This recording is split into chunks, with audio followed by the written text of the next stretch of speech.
Speak at the theological seminaries, I always counsel the young men to avoid personal illustrations because the much exposed personality of the preacher becomes ordinary and commonplace. But I also say to them, if you had a godly, noble mother, never hesitate to speak of her. Perhaps the angels themselves will put by their harps for a little and listen.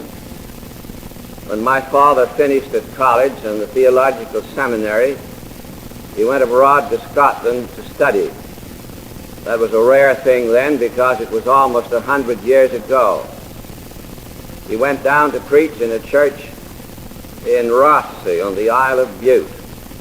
When he went up into the pulpit, he saw sitting before him in one of the pews a young Scottish manufacturer with his wife and 8 children, 2 daughters and 6 sons.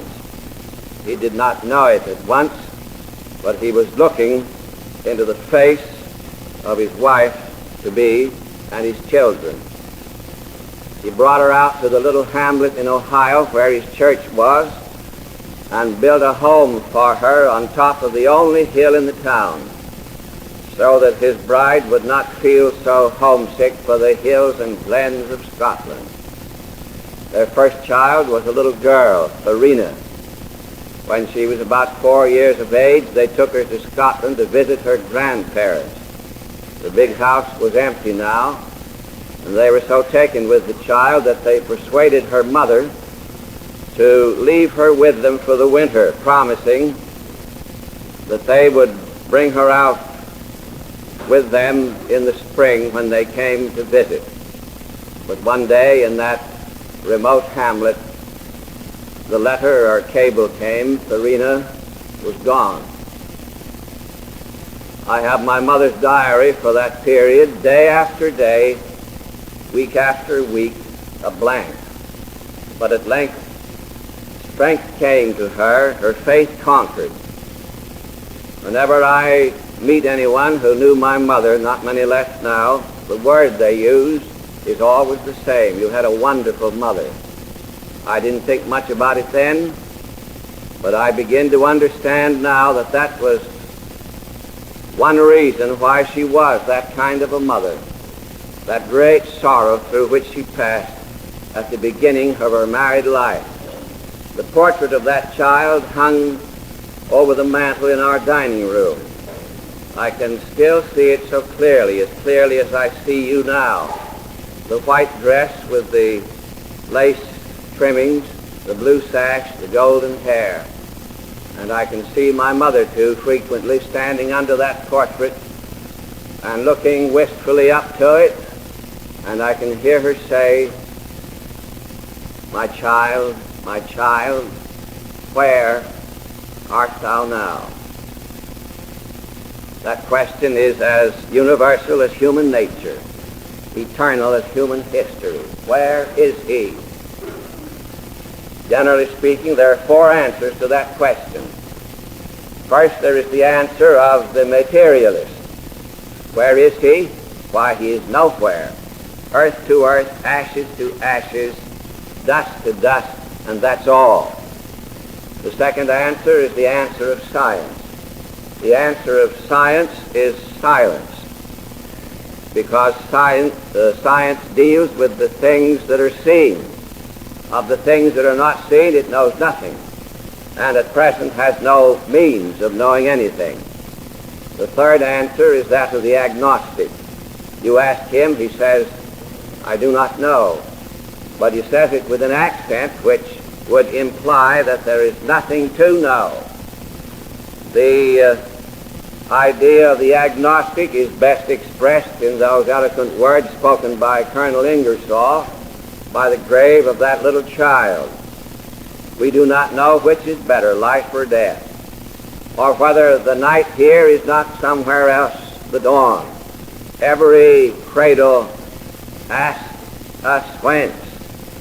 Every coffin asks us whither. And the poor barbarian, weeping over his dead, can answer the question as satisfactorily as the robed priest of the most authentic creed. But thank God there's a fourth answer, the answer of Jesus. I am the resurrection and the life. He that believeth in me, though he were dead, yet shall he live. What could be greater than that? And then the other promise, let not your heart be troubled. Ye believe in God, believe also in me.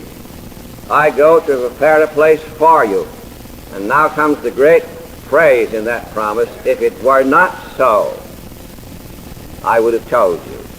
He never told us that it was not so, did he? Let us look at that answer of Jesus for a moment. In the first place, it satisfies our instinct for, our thought of, the life to come. Have you ever thought of this? How could man have so sublime an idea as that of endless life, unless there is such a life? Here is man living in a vast cemetery, dead trees, dead rocks, dead vegetation, dead systems, the generations of men plunging over the Niagara of death into the mists of the unseen. And yet, in spite of that fact, man has and holds on to come. In the great sentence of Ecclesiastes, God hath set eternity in his heart. This answer of Jesus again satisfies man's instinct for justice. The judge of all the earth must do right. But if there is to be perfect justice, then it's plain that there must be judgment also in the life to come. Again, the answer of Jesus explains your sense of imperfection, of incompleteness, something unfinished. Whether it's the life of a little babe that suspired only yesterday and died today, or the life of an octogenarian. At the end, a sense of something unfinished. The only finished life was the life of him who cried out amid the darkness of Calvary, it is finished. In the cathedral at Toledo, you can see in one of the chapels some of the unfinished paintings of the great artist El Greco. Just a stroke or two, just an intimation of an eye, a foot, a hand, a head. That's about all you and I do in this life. Man has longings interminable after a higher and a greater life, and only immortality itself and the greatness of immortality can ever satisfy that. But best of all, the answer of Jesus confirms the affection of the heart. In his celebrated thoughts, Pascal said, the heart has reasons of its own, of which the mind knows nothing. And the reasoning of the heart is always on the side of the future life. For a brief period, Louis Napoleon, afterwards Napoleon III, was a refugee in this country. He received a letter one day from his mother, Hortense, in Switzerland, telling him that she was about to undergo an operation and did not expect to survive that operation, and therefore would not meet him again in this world.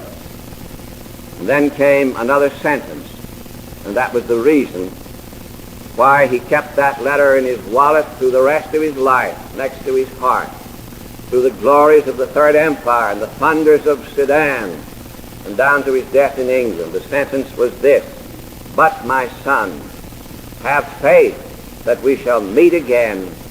It is too necessary not to be true. What about the nature of that life?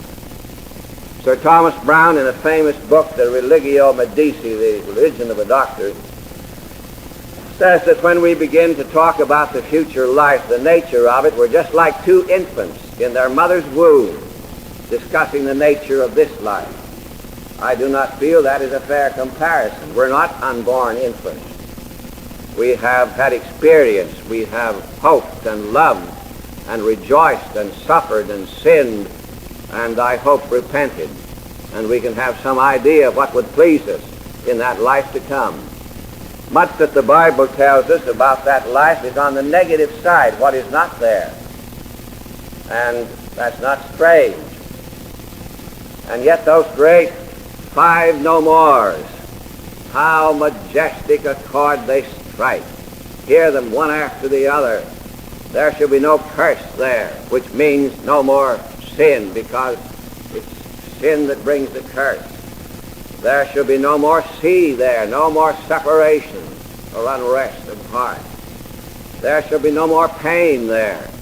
Every minister here this morning going down the corridors of the hospital and hearing cries of pain has wished that he had the power to smooth every furrow from the ruffled brow of agony. One day that will take place, not by our hand, but by the hand that was pierced for man's happiness and joy and salvation. There shall be no more sorrow there. How many hearts have broken since the heart of the first man created broke. But then they will break no more. God shall wipe away all tears from their eyes. There shall be no more death. What a reign death had, Paul said, from Adam to Christ, and now still reigns, although prophetically finished and conquered. But one day death is to be discrowned and disceptored. As Jesus said, the great day will come when they shall die no more. And then comes what I think is the climax of all those great no mores. There shall be no more night there, which means no more death, which brings shadow to the heart, and no more sin, which brings midnight to the soul. But there's much on the positive side, too. 2 great sentences of the apostle. First, we shall bear the image of the heavenly, or rather before that, Christ in his resurrection was the first fruits. I saw on one of your gardens a first flower coming out on one of the shrubs, although it was a cold day and the wind was piercing. Now every flower that follows on that bush will be like that first one, and that first one like every one that follows. You see then what the apostle meant when he said Christ was the first fruits of them that slept. And again he said that great sentence, we shall bear the image of the heavenly. Here we've had the image of the earthly, perfectly adapted to our life in this world. There we shall have the image of the heavenly. That means it will be the image of great power. Sometimes we think the body is a handicap, a hindrance. James Russell Lowell wrote an epitaph for himself, which, so far as I know, was never put upon his grave. Here lies that part of James Russell Lowell which hindered him from doing well. The body sometimes strikes you that way. So well that the body sometimes rebels against the soul. On the other hand, even in the limitations of this life, what a wonderful companion and servant your body is to your soul, and how immediately and perfectly it can express every emotion of your heart, every thought of your mind. If that be true now, then what will it be like when, as the apostle said, these limitations are put aside and the body is changed and made like unto his own glorious body? The image of the heavenly again will be the image of sinlessness. Today the shadow of sin is over everything. One day that shadow is to be lifted. One day the civil war in our breast will come to an end.